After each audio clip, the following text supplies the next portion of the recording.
కసితో నా మనసు మండిపోతుంది. నీ ఒంటి వేడితో మా వాడిని సవాల్చు.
మన రాశి మందిరికి క్యాప్షన్ బాదండి.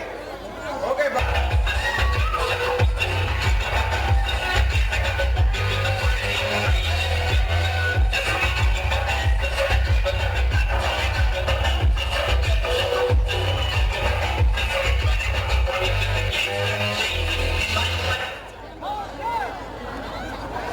పద్మ పద్మ ఏంటన్నయ్యా?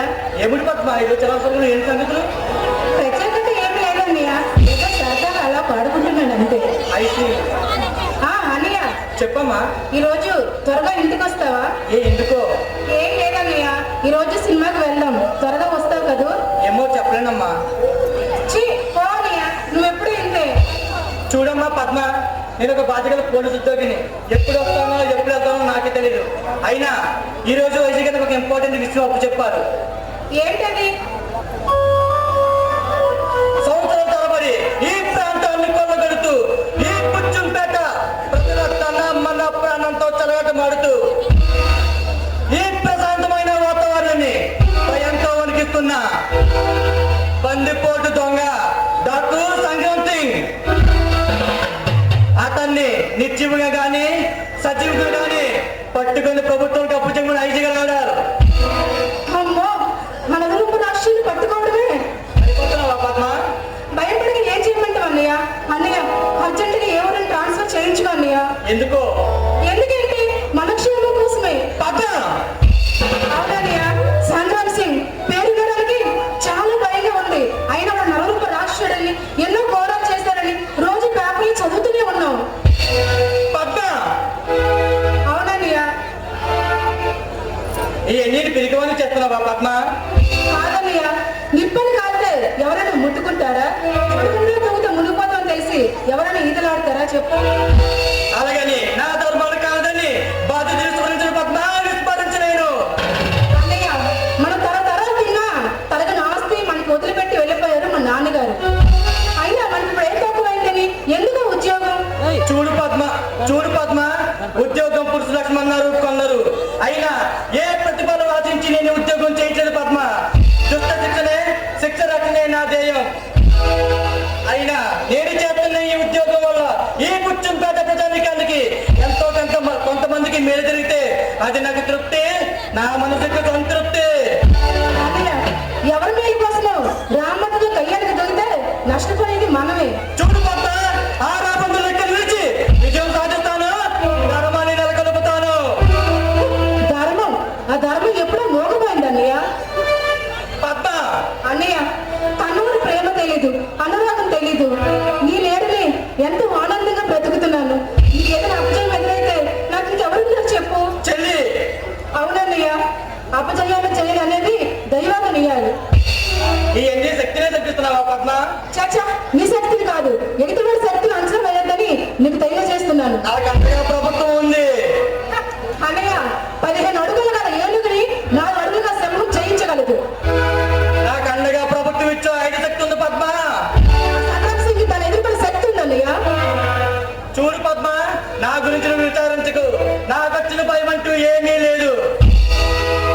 అయినా నీ మొండితనం మీద ఏ రోజు నా భయం కలిసింది కనుక నీ ఇష్టం వచ్చినట్లు చేసుకో. పద్మ, సింహాచలం నుంచి మీ పెద్దమ్మ ఉత్తరాసలు పద్మ. ఏమని? ఏముంది, మామూలే. మీ బావ దక్షిణామూర్తంలో చదువు ముగించుకొని తిరిగి వస్తున్నాడంట. ఎవరు? నీలమ్మరం బావా? అవును, వాడు ఇక్కడికి వచ్చి 30 రోజుల పాటు ఇక్కడే ఉంటాడంట. అతనికి ఇచ్చి పెళ్లి చేద్దామని మీ పెద్దమ్మ ఉద్దేశం. అలాగా? అన్నట్టు ఇంకో విషయం వచ్చిన పద్మ. ఏంటన్నయ్య? నర్సీపట్నం నుంచి మీ చిన్నమ్మ ఉత్తరం రాశాడు. ఎవరు? కనకాంబరం బావా? అవును పద్మ, వాడు ఇక్కడ వచ్చి 30 రోజుల పాటు ఇక్కడే ఉంటాడంట. అతనికి ఇచ్చి పెళ్లి చేద్దామని మీ చిన్నమ్మ ఉద్దేశం. అలాగా? అన్నమాటే. ఒకడేమో ఉత్తరమ్మగల కోతి, మరొకడేమో దక్షిణమ్మల కోతి. ఈ ఇద్దరు కోతుల మధ్య మా ముద్దులు చెల్లి 30 రోజుల పాటు ఎట్లా ఉంటుందో ఏమో. అంతా బుచ్చింపేట మరింత దయ్యా.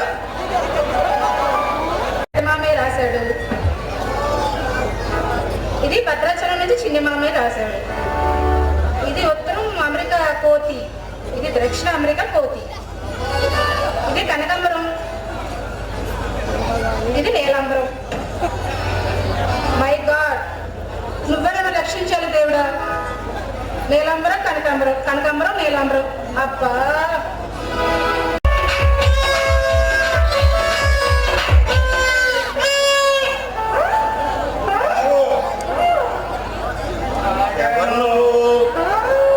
నేనెవరినో నాకే తెలియదు.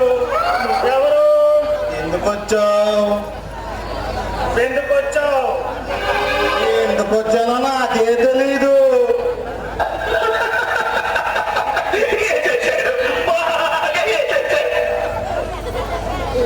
ఎవరు నువ్వు?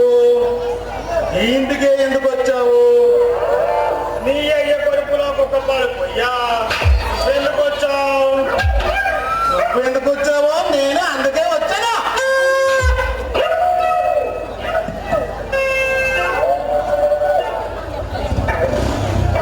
నీ అయ్య కొడుకులో గాడి పడిపోయా.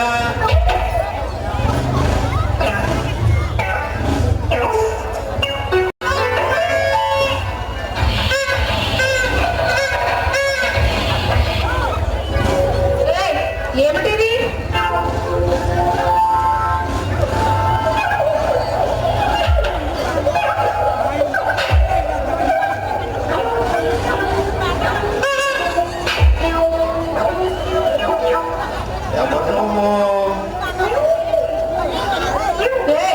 ఎవరు మీరు? మా అమ్మ కొడుకుని. అన్న కొడుకుని. అయితే ఎందుకు వచ్చారు?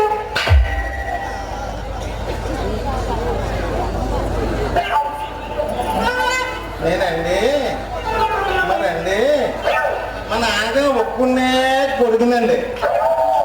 అందుకని మా నాన్నగారు నన్ను నువ్వు బాగా చదువుకుంటే నీ మరదలు హేమాలు ఇచ్చి పెళ్లి చేస్తానన్నాడండి. అందుకని నేను మొదటి రోజు అమెరికా వెళ్ళానండి. రెండో రోజు బాగా చదువుకున్నానండి. మూడో రోజు బుచ్చుంటాడు వచ్చేసానండి బాబాయ్. ఎందుకు? మీ నాన్నగారి పేరేంటి? మా నాన్నగారి పేరు అండి మధ్యలో పెద్ద వెంకటప్పయ్య బాబాయ్. అయితే కనకాంబరం బావా, నీలాంబరం బావా? అవును, మీరు హేమమాలినేనా? హేమమాలినా? అదెవరు? మా మరదల హేమమాలి కదా మీరు? సరే కానీ నీ సంగతి ఏంటి? నాది ఎలాంటి కేసేనండి బాబు. ఏంటా? ఏం కేసు? మా నాన్నగారు నువ్వు బాగా చదువుకుంటే నీ మరదల్ని జయమాలు ఇచ్చి పెళ్లి చేస్తానన్నారండి. అందుకని నన్ను మొదటి రోజు దక్షిణ అమెరికా పంపించానండి. రెండో రోజు చదువు పూర్తి చేసుకున్నానండి. మూడో రోజు బుచ్చు కొంచెంపేట వచ్చేసానండి. మన పండు అంటే గొప్ప పిచ్చండి. ఎక్కడి మీ నాన్నగారి పేరేంటి? వాడి నాన్నగారి పేరు మతిలేని పెద్ద వెంకటప్పయ్య అయితే నాన్నగారి పేరు గతిలేని చిన్న వెంకటప్పయ్య అండి. అది సరే కానీ ఎందుకు మీ భర్తల పేరేంటి? జై మాలిని. నేను హేమ మాలిని. జై మాలిని అండి. హేమ జయ జయ జయ. ఆగండి. ఎందుకు మీ మరకలు మీరు చూసారా? నేను ఎప్పుడు చూడలేదండి. మా నాన్నగారు పంపిస్తే అది వచ్చేసానండి. నీ అయ్య కడుపులో ఒక పాలు పోయా నేను చూడలేదండి. ఒరేయ్ మీ మరకల్ని నేనే.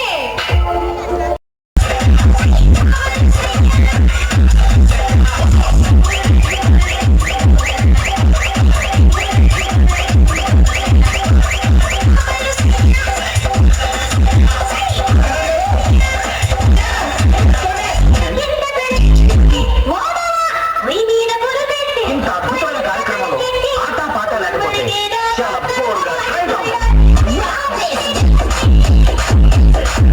ఎవరా నువ్వు? నేనే ఫ్లాట్ దేనికి వచ్చావు? అందరూ జానకమ్మ జానకమ్మ అంటున్నారు, మీరేనా? నేనే పాలు తినడానికి వచ్చాను. రంగు కొల్లి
సాల్తమ్మి ఆపేద్దామా? హలో, ఇప్పుడే కదా మొదలెట్టాను.